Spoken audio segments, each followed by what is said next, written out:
Hi, I'm Benny Leapshire from Jesus Culture. I think if we're going to talk about evangelism, then we have to talk about the issue of discipleship. I don't know anybody that wouldn't have a heart for that as well, that it's not just seeing people get saved, it's seeing people get saved and discipled. This is the mandate that's on us as a church.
we're going to pray for a harvest, it requires people who are willing to disciple.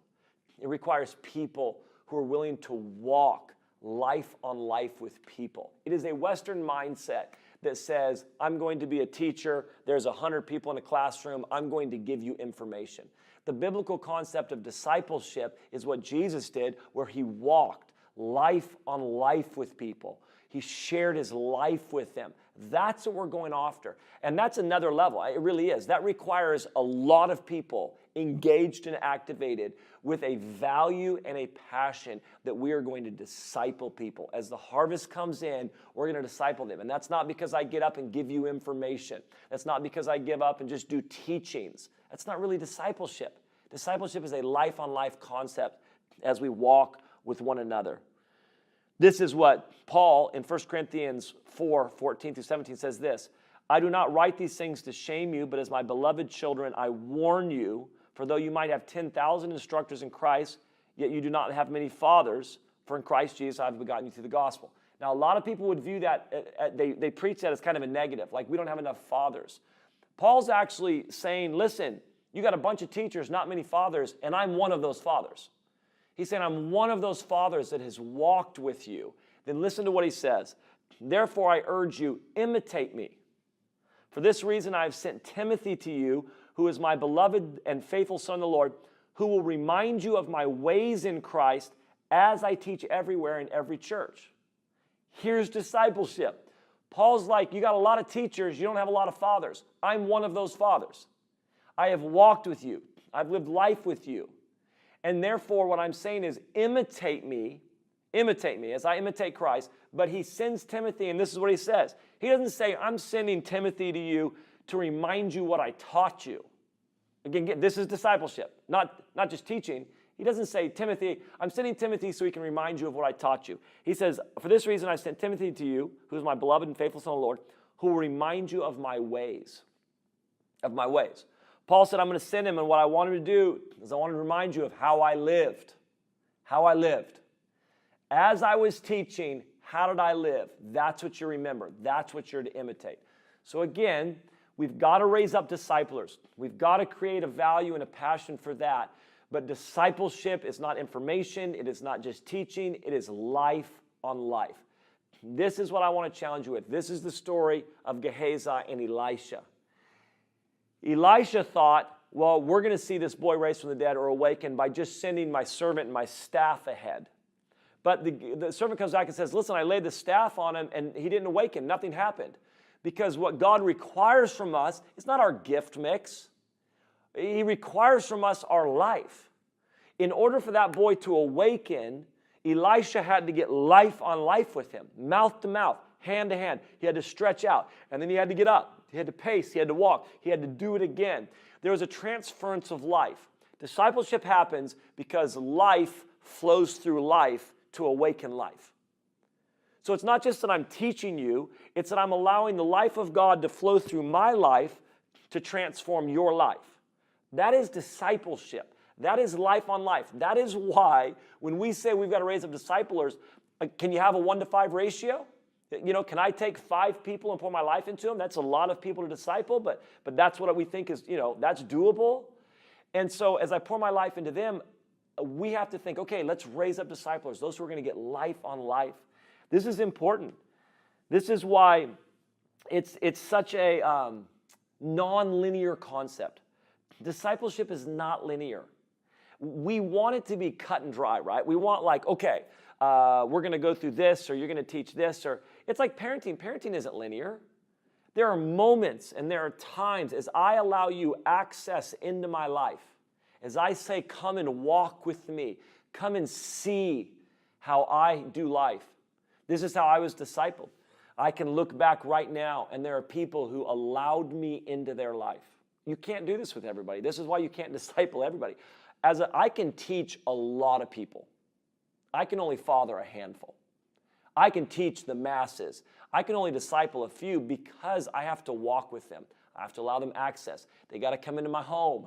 They've got to see how I interact with my wife, how I raise my kids, how I handle tragedy, what I do in disappointment, what does my prayer life look like. These are all the things that discipleship involves. And the people that have had the most impact on my life were not just the ones that taught me, but were the ones that shared their life with me. Listen to this passage again that Paul says. This is the amazing thing. Paul says in 1 Thessalonians 2:8, we loved you so much that we were delighted to share with you not only the gospel of God, but our lives as well, because you had become so dear to us. Look at that. Paul writes, he says, listen, we loved you so much. We didn't just share the gospel with you. We shared our lives with you. That is discipleship. That I'm going to come with you and I'm going to share my life with you. I can go through my own life. The people that have had the most impact are those. I can think in high school, there was an intern, just a couple years older than me. His name was Kurt. He very much marked and shaped my life. He was just an intern, but he let me in his life. I remember, I'm in my 40s now. I remember in high school that he invited me to come, and I would go play video games at his house. That he would, when I was in baseball, he would go to the field and he would pitch to me as I would practice baseball. I remember him allowing me into his life and me seeing how he lived. My youth pastor was the same way. I remember, and this is what I want to tell you as we disciple people, I remember my youth pastor coming, and I can take you to my high school gym and show you exactly where he sat when he came to one of my games to watch me. I can tell you about a coach. I can tell you about pastors. One of the ways that I've learned how to have a good marriage is not just from hearing a teaching about marriage, but men who have allowed me into their life, and I have seen what a healthy marriage looks like. I have seen what it looks like to interact with your wife and to care for her and love her and value her. I've seen it. It was people that have taken their life and broken it off and given it to me, the good, the bad, and the ugly. There are people that like Lou Engle who has allowed me in and to walk with him and to see how he prays and to see how he believes God and to see how he locks into the prophetic. These are all things that have impacted me greatly. But it's not just because I heard a teaching. It's because somebody let me in their life. So my challenge would be we have to really create a culture that people say, we're going to disciple other people, and I'm going to walk with them life on life. I'm going to walk with them life on life. And that means I'm going to let them in. And there are people that I've actually, they have access. They can pop by anytime they want, stop by, and they can have dinner with us. They can get on the phone and call. Not everybody has this access, but we've got to walk with people at a deeper level. I want to challenge you, wherever you're at, look at your life and say, where am I doing life on life with people? Where am I taking a piece of my life and breaking it off to share with others? Some of the most powerful moments for me, like I mentioned, is Chris Valentin, who was a real father in my life. I'll never forget little things he said about even parenting. They had experienced where his grandchildren were in a car accident, and they came out okay, but they could have easily been hurt or died. And the next Saturday, the house was chaotic, and the kids were over, and it was loud. And he just stopped and thought, you know what, my house could be quiet. My house could be quiet.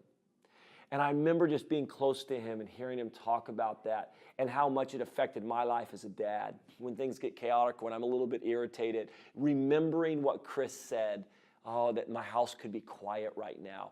These are the things, and that's why I'm saying it's not linear. We walk with people. You got to walk with them.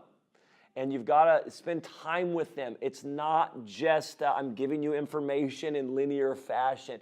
It's come and experience my life. And when Paul again says, hey, Timothy, remind them of my ways. Remind them of my ways when I taught. That's what we're going after for discipleship. That's what life on life is. And guys, if we're going to see a harvest come in, we are going to have to see a mass movement of people that catch the heart for discipleship. We're not even talking about the people in the church right now that aren't discipled. We're talking about just the wave of harvest coming in, let alone those that are in there. Let's be a people that really say we're going to disciple, we're going to raise up sons and daughters, and then we're going to pour ourselves out for them.